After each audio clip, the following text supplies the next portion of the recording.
much. Thank you very much for the organizer for inviting me.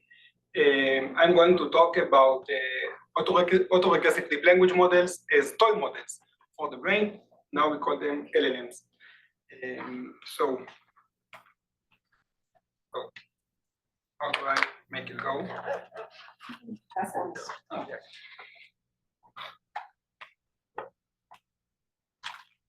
That's it.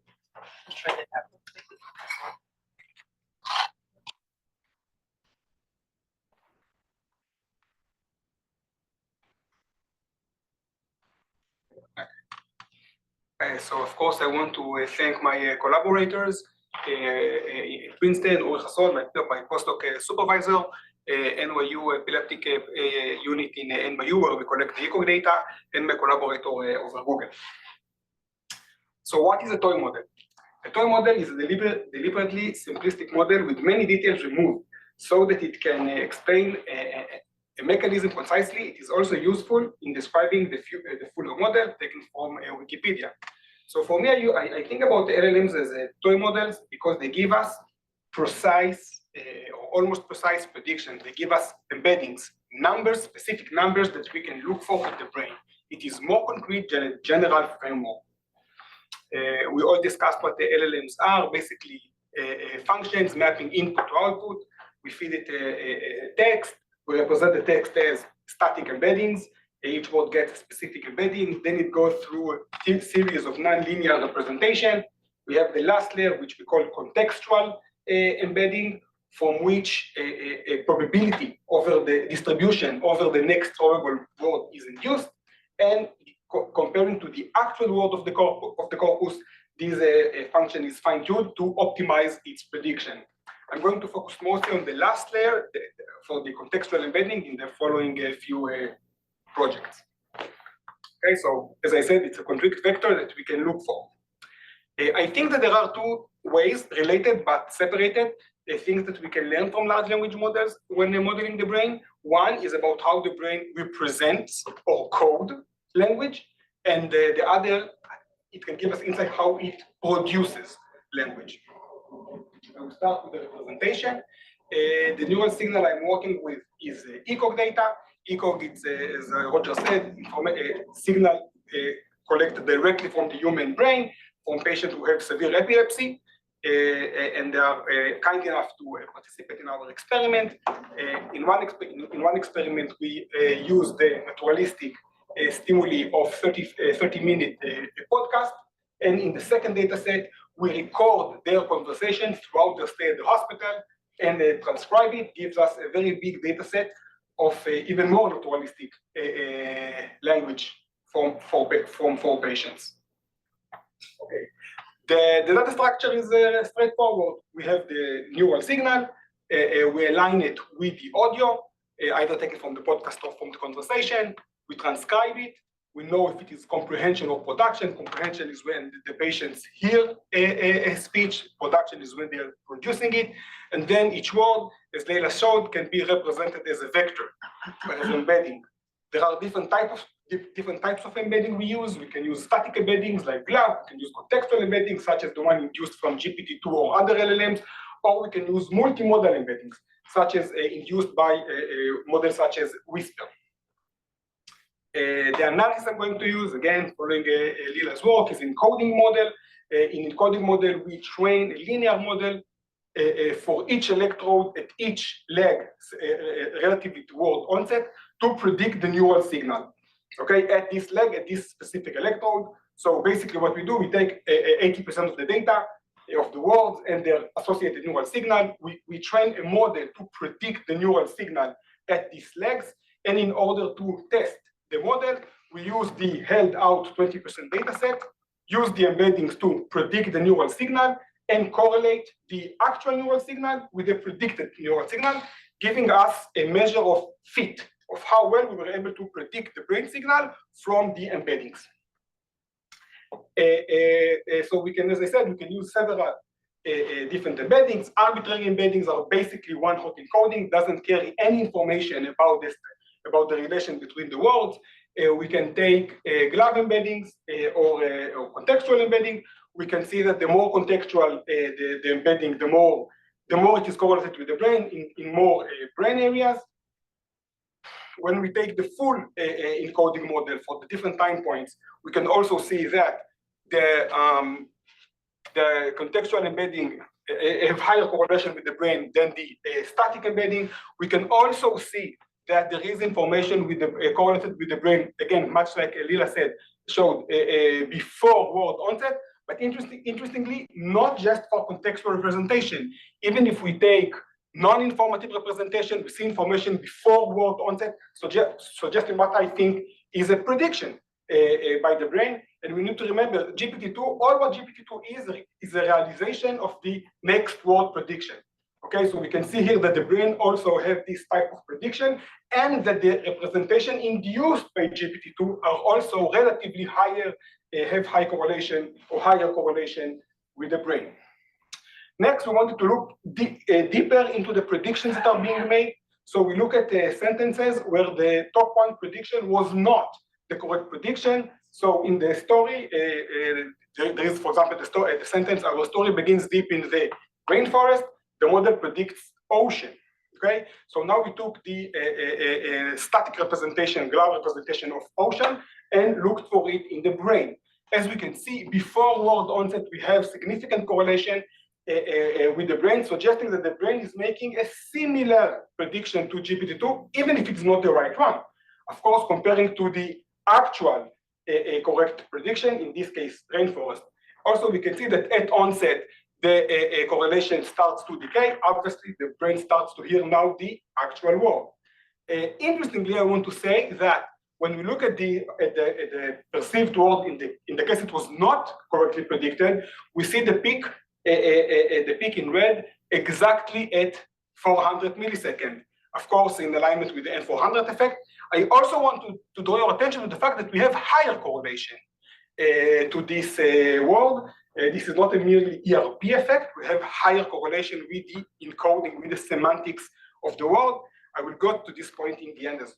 So let's remember it.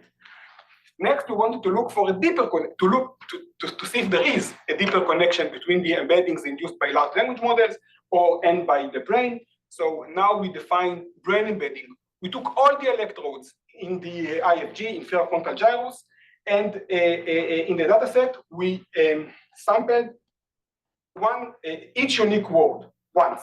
Okay, so now we have a data set with only with no repetitions.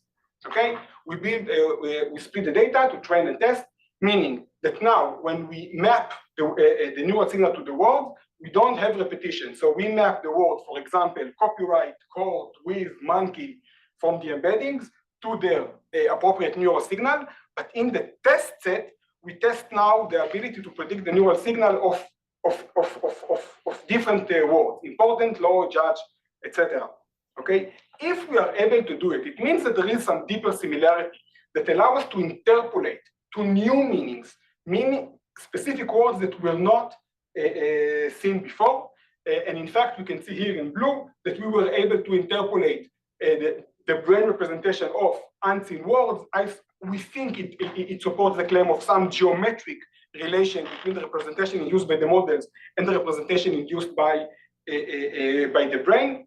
Now, and the control that we did is about near neighbor words. Okay, so let's say that we're in the test the word monkey, and in the train set the word gorilla.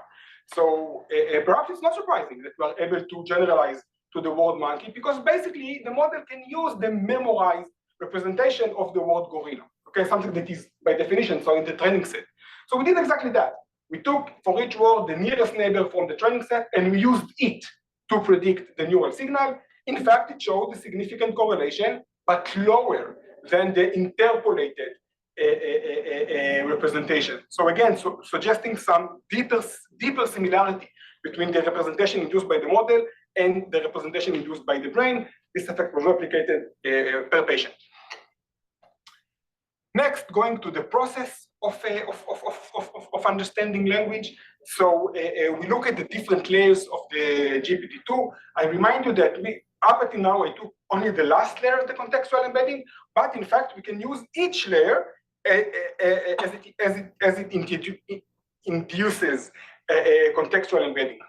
Okay, so we repeat the process for each layer separately, trying to track the process of understanding language. Of course, we are going to get different type of encodings, and because what we are interested is the temporal dynamic, we scale them so we can see the temporal dynamic more clearly. Okay, so this is exactly what we did. First, I would say that if so far I looked at the last layer in the previous two papers, doing this paper, this research, I understand how mistaken I was. The intermediate layers have actually higher correlation with the brain. A result which was also reported by others, including Leila's work and Jean-Remy King's work. We did the encoding for each embedding. Now we sampled like just embeddings from 5 layers, 5, 25, and 45. I don't know if you can see, but we can see the peak shifts over time. So the deeper the layer is, the later these representation correlate with the brain. Okay? We did it, of course, for all the layers, and we can see again that the deeper the layer is, the later it gets its peak, suggesting a similarity or a relation between the way the model represents or code language over space, let's say the layers, and the way and the temporal dynamic of associated with language comprehension. A preliminary attempt that we did to compare this to the classic linguistical literature is to take a phonemic model, morphemic model, syntactic model, and the semantic model as another way of exploring the hierarchy of language comprehension. Of course, that we see that the correlation themselves are lower, and also we don't. And also we don't get this temporal structure. This is a first attempt. I'm sure that there are much better, sophisticated nuances way of doing this. Okay, so as a toy model, I believe that we can go further into modeling the brain and the responses associated to language. We don't get words directly into our minds. What we get is some acoustic stimuli.